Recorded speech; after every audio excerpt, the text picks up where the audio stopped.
Hello and welcome to another analysis of Overwatch League. I'm RaptorZ. I'm going to be doing another one today and hopefully tomorrow as well. And then going forward over the next few days, I'm going to put out like an actual strat watch video akin to how I used to do it. But today we're going to be doing another shorter analysis. It's only going to be one game. We're going to be primarily focusing on the Dynasty versus Dallas game, and specifically game one in Junkertown. This series was very exciting. If you didn't actually watch it live, I highly encourage going back and doing so. It was probably the most balanced as far as skill between the teams, but also balanced as far as the outcomes of the maps. There's tie on certain maps and such. So I won't say too much else to avoid spoilers. I apologize for that, but go ahead and go back and watch it if you haven't already. It's definitely worth it. But going on into the spoiler part, we're going to be getting into the first map. This is going to be Dallas Fuel taking on Seoul Dynasty. The first map was actually quite a... oh, this is actually on the wrong thing. Hold on one second. Why is it not going to that one?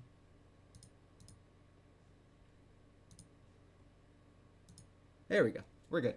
So the focus of this episode is going to be on the idea of space denial. Now, we kind of talked last episode, or last VOD review, if you watched, on the idea of taking space and space control and how important space control is to dictating the flow of the game and getting your team into a position to win. And let me just double check audio, and we are all good to go. The offense is usually the one who's in control of being able to take space, per se. By nature of them being the ones who have to push out from a position and gain new ground, they naturally in their strategy always have to think about space control, how they're going to take it, what angles they're looking at, angles of attack, angles of fire, etc., where they can set up their Zen, what have it, right? So as the defense, you have two major ways of dealing with this, at least two intuitive ways, right? One is engaging when they try to take space and abusing the lack of movement cooldowns that they have. The other major method is just having a lot of space denial, or the ability to prevent them from even wanting to take that space in the first place because of how much damage can occur or how much threat there is from hooks or other assets that will come out. So this match is going to be a lot of what Fuel is good at in that respect. And I really want to emphasize, let's see if I can turn that down. This is so hard to turn down, I apologize. There we go. There we go. Okay. So, first hook of the game, Miro goes down. So this is going to be the theme of this game. I wanted to highlight this by, on average, Miro, I don't have it set up right now, so I'm not going to mess with it, but I will try to add it back in the YouTube video. But if you go to Winston's Lab and check out the stats for this, or OverwatchLeague.com, check out the stats for these games, you'll see that Miro has a very, very bad game in comparison to his average. To give you an idea, Miro normally, we'll say normally, has around 5 to 8 deaths a match, with an average of, we'll say, somewhere around 12 plus or minus 3 kills a match, depending on the length of the match, etc., right? So in this match, he ends up having a total of, I believe it was 14 deaths, with only a total of 4 eliminations, and that's very bad for Miro. On average, Miro is one of the better Winstons at being able to participate in kills and take space, as we talked about in the previous analysis of Dynasty versus Shanghai in the preseason.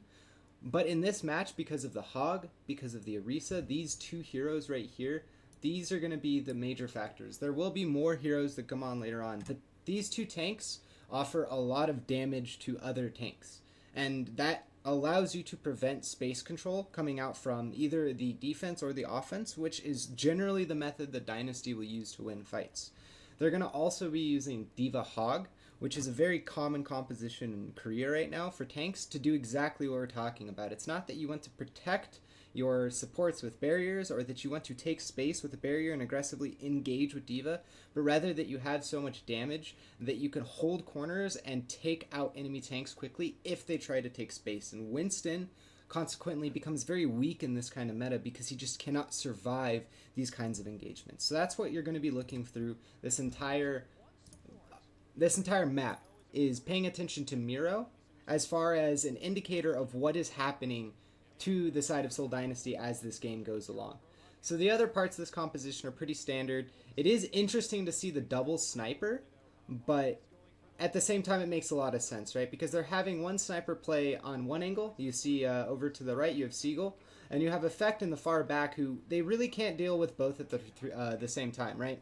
You can't deal with the Widow and the Hanzo and the Bastion very effectively with splitting up the 3 targets, so that, what, you're going to send maybe a Tracer if you had one, but what, you're going to send a Hog at one, a Diva at one, and then one is still going to have free roam. And the angles that they can take prevent you from being able to effectively hide as supports.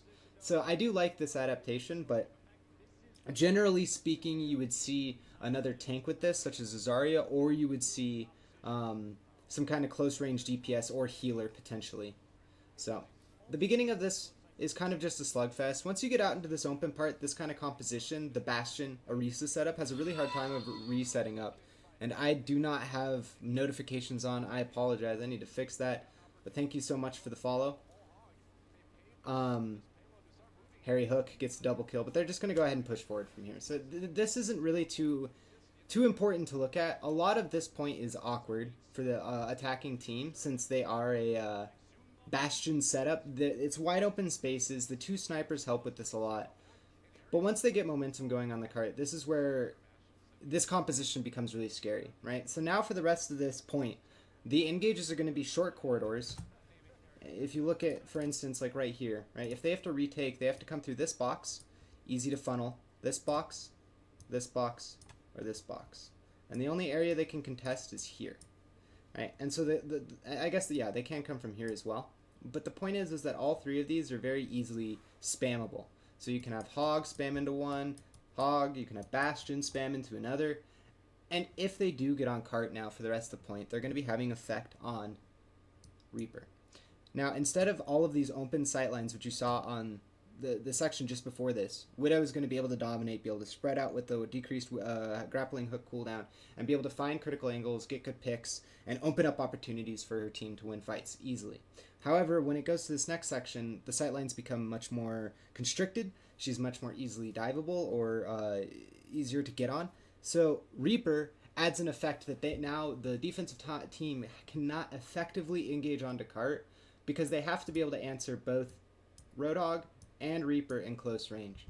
And if you notice, Seoul Dynasty's attempt or thought process towards this is to play a tank-heavy composition. Now, Miro is pretty much useless for this entire next section. He's just going to get eviscerated every single fight. He's basically a giant water balloon for a lot of these heroes to tear apart. They have Munchkin as an attempt to resolve that issue in some sense, because he has the bubbles to extend the life, to stall out the damage, etc.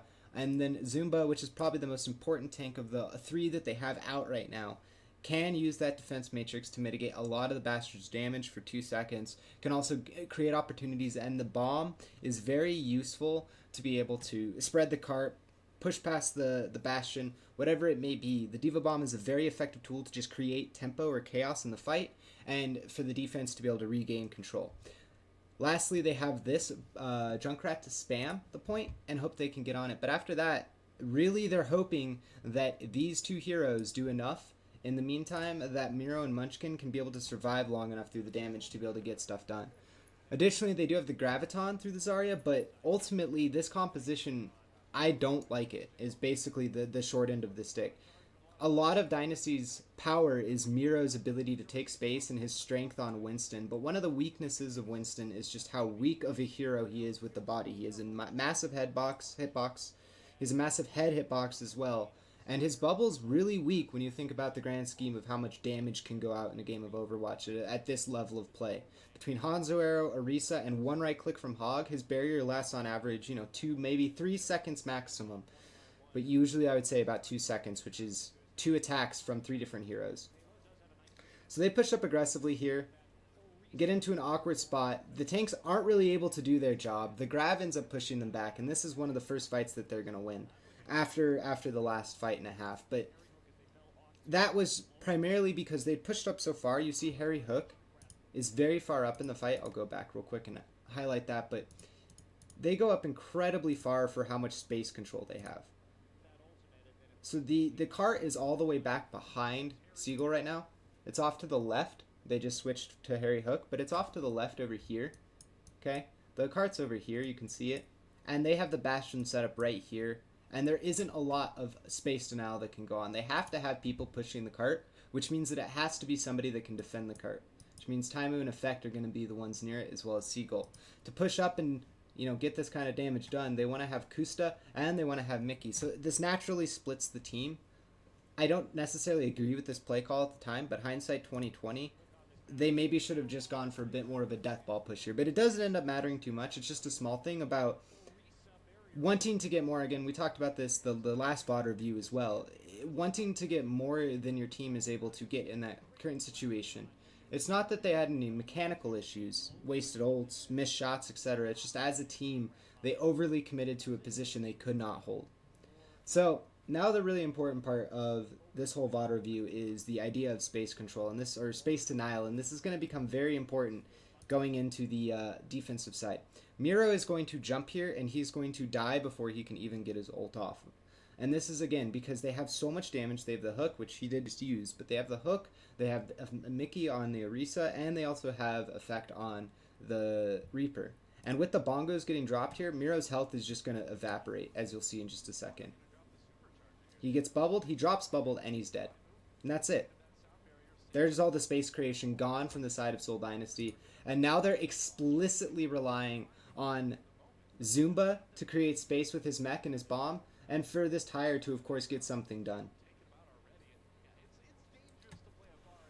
2 ults ends up working out for them.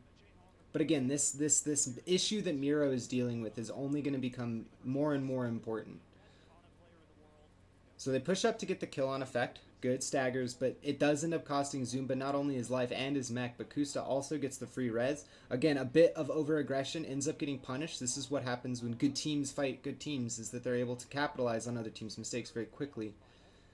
But so here comes the space control we're talking about. Miro can't really do anything. He literally just has to run. Watch his team die around him. His bubble gets shred in 3 seconds, and now he's starting to play a bit more scared. Before, he was still playing the way Miro does. Aggressive jumps in the face of the enemy, relying on his team to keep him alive and knowing that he can have the movement to supplement that. But now he has to deal with Bastion. Now he has to deal with Mickey on the Diva, and now he has to also deal with the Reaper. So this is just almost impossible as a Winston to effectively play. You see Miro going to try to go for a jump here. He doesn't even have the time to get his ult off. So he's going to go down. Zumba gets nano boosted to save his mech, basically. But they're already down too many, and this point should end up getting taken if I recall correctly, right after this fight. Yep. So, a lot of this VOD review is going to come onto the defensive side, but I do really want to emphasize the beginning of this map and how important it is that this composition just destroys Winston, because Miro is going to be on Winston this entire map and it's only going to get worse for him. So Dallas Fuel this entire time has been controlling the cart and using high damage output as well as good angles to just prevent any major space control coming out from the Dynasty team. And if you can't control space, you can't get critical angles, and you're not going to be able to win the fights. So next fight, we'll look at the positioning here, right?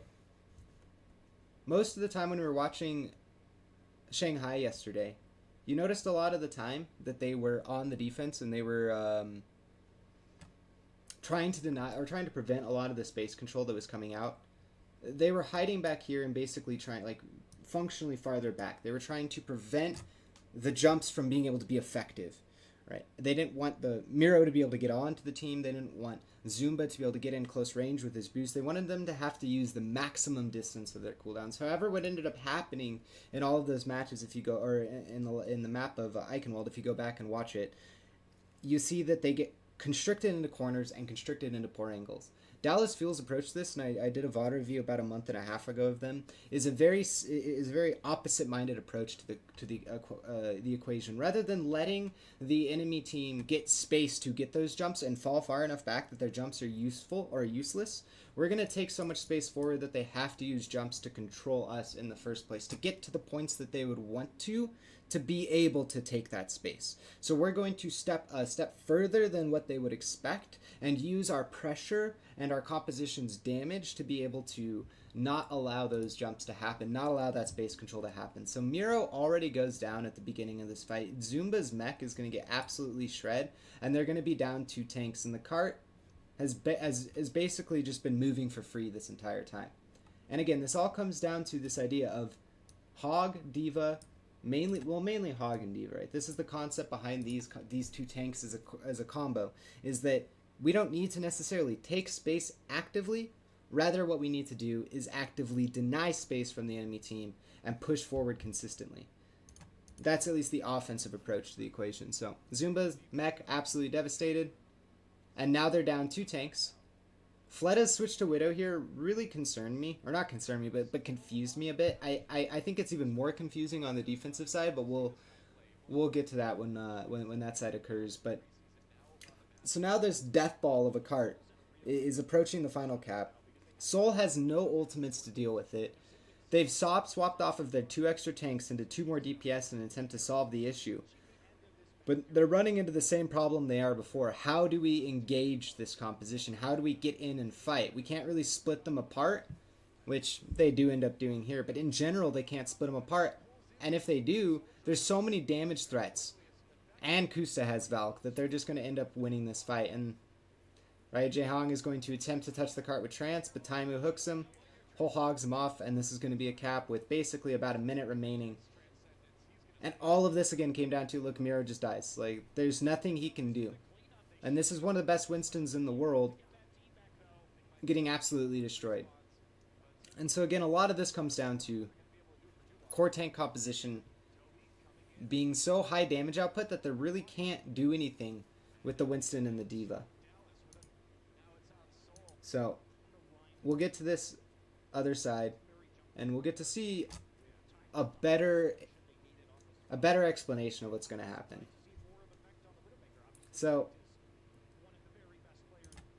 looking back at that, Miro and the other tanks on Dynasty cannot take space. They can't get into the positions that they want to set up Fleta, to set up if Munchkin's on Soldier like he was. They can't actually get into any good positions or take good angles, because any angles they take, they get absolutely shred.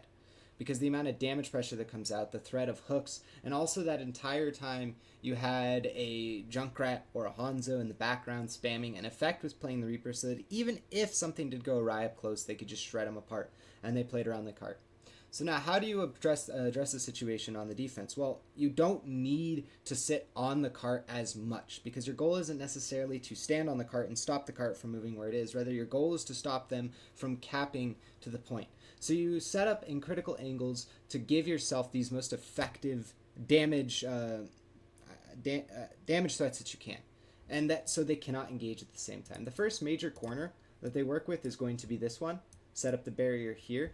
Makes it so that they can just spam out. They can easily then fall back to this corner, and then they have this door that's right here to go through and hide between. And this gives Effect a lot of choices. Effect can set up here, he can set up here, he can even set up back here, he can set up down here and hit this angle all the way through. There's a lot of choices for him.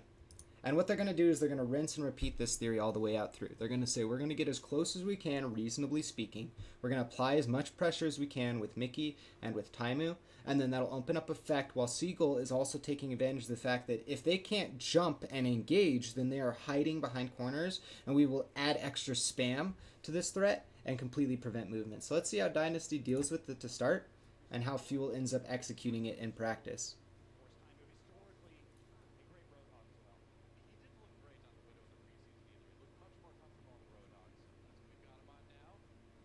So they don't even pick the Bastion for this. They go for a completely different approach. Miro's even going to swap over the Rhine for this one at the beginning, and this does not last for very long. But basically what their answer to the question is, we're going to spread and we're going to hide, but we're going to put our Rhine on the cart, and we're going to try to support our Rhine and let the Rhine cart push the cart while everyone else is hiding around and then quick engaging. And that's what they end up doing. Reaper gets in the face, blows them apart. And Fleta was able to get a very clean side angle that entire time. Effect wasn't able to neutralize him at all because he had to shoot at other targets. And that was just a very well executed exit push out of spawn from Dynasty. So, this is where it gets really tough for Fuel. They lost the first fight, and they lost this entire section of the map to defend. This is the most important section for them because it allows them to hold corners and abuse dives. Because if Winston, say, dives into this area, they can all hide around the corner or into the door and blow up the Winston while avoiding other angles from heroes like here, or possibly even over here, right? It just allows them to abuse that. And you can draw this kind of setup pretty much anywhere, again, in this red box. So they didn't want to lose this fight in here, but they do. So now they have to take the fight over here in the blue box. And the blue box is a very wide open area and not ideal for their composition. So what they're going to have to do is give up ground for the first part of the fight and try to step forward, either through this stair area or through this debris area. But Munchkin is pre-set up to deal with that in the corner, as that's the most likely play for them. And Fleta is always going to play in this far left angle to create a distraction from the payload and create that duality of threats where either A, you answer the Widow, or B, you answer the cart, but either one is going to be getting some kind of free time as the other one is getting the pressure. But we'll see how Fuel executes this. First step is to push out Munchkin and get the high ground for effect. And then the second step is going to be to getting tanks on cart or near cart as they can to contest it. And so since they get effect up on the high ground, Fleta is actually taking a very awkward angle, but his team can't do much about it right now because they have to win the fight on the cart. Zumba does get 2 kills if I recall correctly. Yes, he does get 1 on Seagull, 1 on effect, and then they're just going to go ahead and end up cleaning this up with Munchkin's Death Blossom. Again, very hard to take this fight. Fuel executed pretty well. They pushed off Munchkin. They got Effect into a good position. Effect was able to get lots of damage in.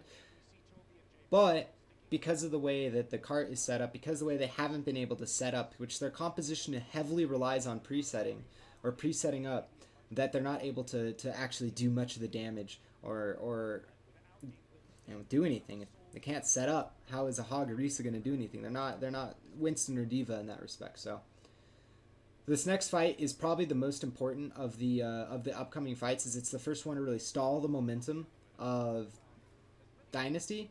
And if this fight fails, they end up being in an incredibly awkward spot going forward. So Ryu Jae-hong, classic, amazing player, hits the left click onto the tire and gets the grenade before Seagull's able to pull left click and blow up the tire. But here's the power of this composition. Even with a nano boost, Munchkin loses half his HP, but Taimu immediately rezzed. Seagull got the kill on Fleta while flanking. And now on the cart, how are they supposed to fight this? They can't actually get onto the cart to fight, especially with the Valkyrie running. Munchkin gets hooked there critically by Taimu. If he didn't hit that hook, I'm pretty sure Munchkin would have continued to get a kill or two. He was in a very good angle. But now they're going to go ahead and clean up this fight. Committed ults-wise, a lot. They use Valkyrie, and they use Trance, as well as Whole Hog, and as well as Bongos. But the important part about this hold is that now they've secured this line, which is the first line that they want on, well, second line that they want on the defense. Again, same concept. They're able to fall back to right here with the barrier and hide with Orisa and Hog. And they can always prevent the Winston from getting good jumps. This angle right here can be controlled by Seagull or the Junkrat. The Junkrat can just cycle through here, in circles, whatever. He can go back around. And then over here is pretty much insulated by just the fact that if they try to jump it, Junkrat can collapse. The Hog can push for a hook.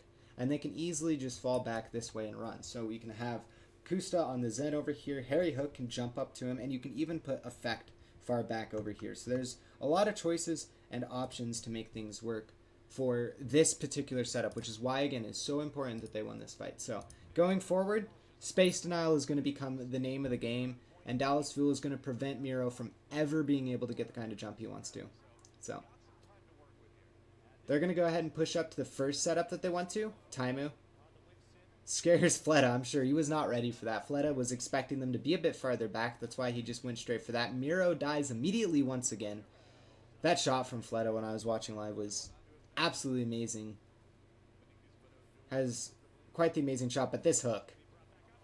Absolutely amazing. Now, that feels like a bit of a pre-hook, but if you pay attention to right before the sound effect goes out, but effect is at 98%, and he pops the visor right now, and so they can see him rotating for the last half second of that, and Taimu makes the play.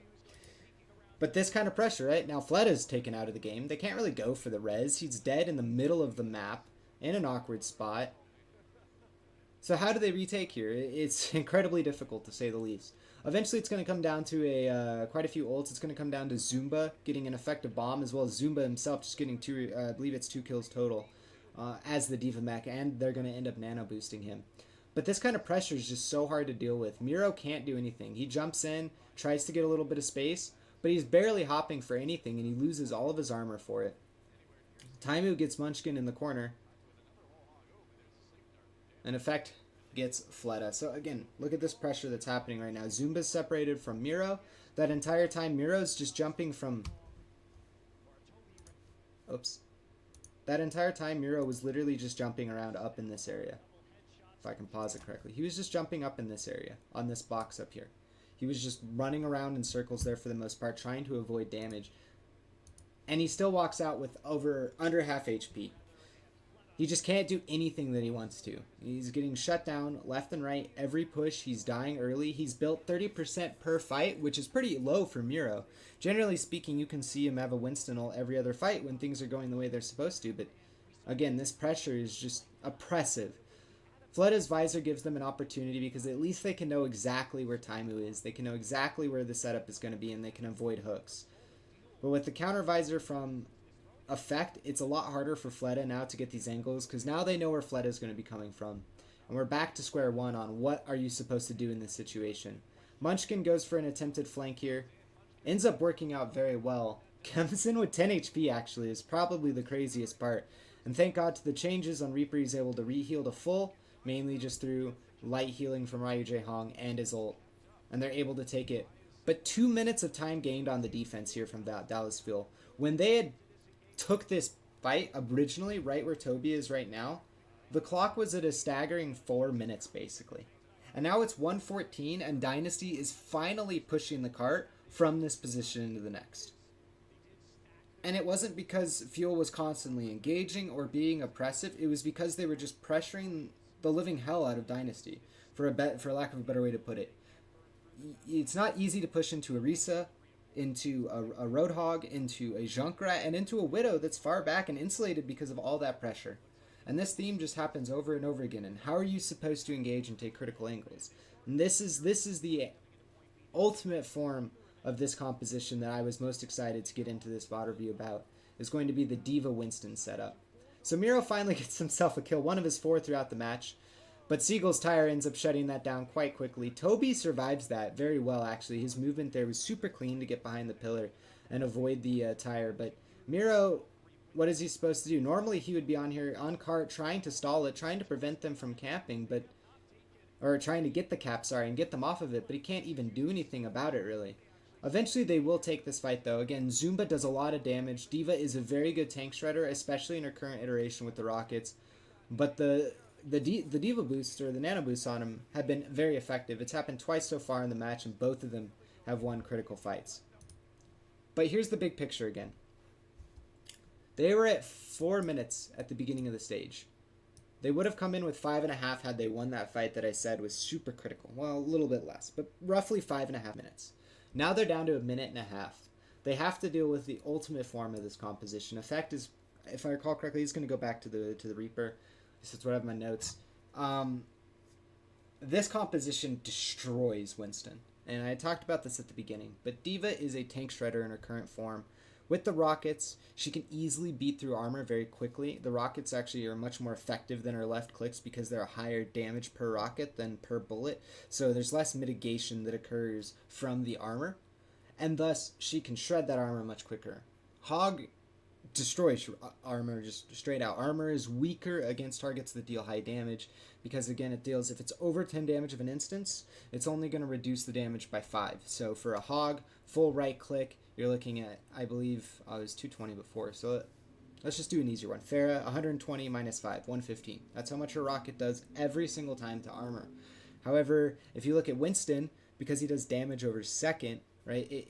If it's under damage instances of 5, it ends up doing a percentage of the damage. So for Tracer, sometimes her bullets can only end up doing 1 or 2 damage per bullet because of the armor's mitigation. It's much more effective against lower instance to damage. So the rockets help a lot against that. But the Hog and D.Va in conjunction don't let Winston get anything done in the game because he gets booped out of his bubble, hooked out of his bubble gets destroyed by those 2 tanks. And when you add on this kind of damage of a Junkrat or a Reaper, it's literally impossible for a standard dive composition to achieve their goal of space creation for the Genji or the Tracer. And so you see the evolution of the meta occurring right now in China, where dive is starting to become a bit weaker, mainly because of this composition. And Dallas Fuel, during this entire map, has executed the core concept of this composition very effectively. Pressure, pressure, pressure, damage, angles, and damage. Never let the enemy team successfully control the angles they want to by setting up where they want to be already. So they end up winning this fight, Dynasty ends up winning this fight. Momentum is on their side. Effect ends up switching to McCree. Sorry, I wrote that down incorrectly. And now Fletta's still on this Widow from earlier. He never swapped off. I think he could have had the opportunity to, but they end up keeping the Widow, and now they have to cap with 30 seconds remaining. Again, what do you do in Dallas's Fuel position? You have the opposite issue going on right here. You have no space control. You have to go and set up, and you have to take space. The way these kind of compositions take space is the same way that they deny it, which is pressure, pressure, pressure. They're going to walk out at a close angle where they can avoid, ideally, most of the damage coming out of Fletta. They're going to use the barrier to get as close to a key corner as they can, ideally the connector corner off to the bottom left, which is down here. And then their goal is going to be to get the barrier set up and start fighting on cart as quickly as possible, letting Taimu abuse his close range damage, letting Effect have space to get potential picks off to the side or just dink people from a distance, and to give Kusta room to farm that trance so that they can have a extended fight where they can fight on cart with 0 risk. And also to counter the upcoming Death Blossom that they should be aware is coming up in the ult feed. So Fleta ends up winning that duel. But again, they've gotten to that critical angle. Seagull's able to take out Rai Jae-hong. Munchkin's going to try to push into this, but there's that trance we were talking about. Munchkin was able to force it. And what's the one issue that the Death Blossom has right here is he doesn't have any position to get into a good one to use it. He just gets hooked, he gets killed, and this critical angle and this pressure just prevents Seoul Dynasty from doing anything. And again, it's not about aggressive pushes. It's not about the amount of, I guess, space you can take per se immediately, which is kind of the goal of the Winston comps. And again, if you go back and watch yesterday's VOD, the emphasis of that was directly towards this idea again that you can take space. We'll go to I believe there's a good overhead view in the middle of this, and we can use that to help explain this. Should have been right before. Yep, right here. So when you're trying to take space with a Winston, right, it's about pushing them back. So if they're set up here, we'll set up the defense. So I wrote the right colors. Defense is set up right here with the barrier. You have an Orisa, you have a Hog, you have some supports back here, you have the Widow maybe back here, let's just say, for intents and purposes. And Seagull's just like here, because Junkrat is just places spamming. Maybe he's even in the door down here. We'll make a little J for him being in that door. The goal of a Winston team would to be first to take this angle right here, not all the way across, but mainly right here, so that they can close angle spam and prevent them from being able to wrap around this side. The second angle that they would end up taking would be the aggressive angle, which is here, where they go over the bridge and surround, get the Junkrat off, force the supports back, and isolate these and take them out. But the issue with this composition is you can't get to this point as a Winston. Winston dies the second he tries to set up to jump. Winston dies the second he jumps. Winston dies pretty much every instance of the situation, which is why they ended up switching to the Rhine here. They had to have a different option to be able to survive this much damage. You can't push the cart if your Winston's just getting shred consistently like that.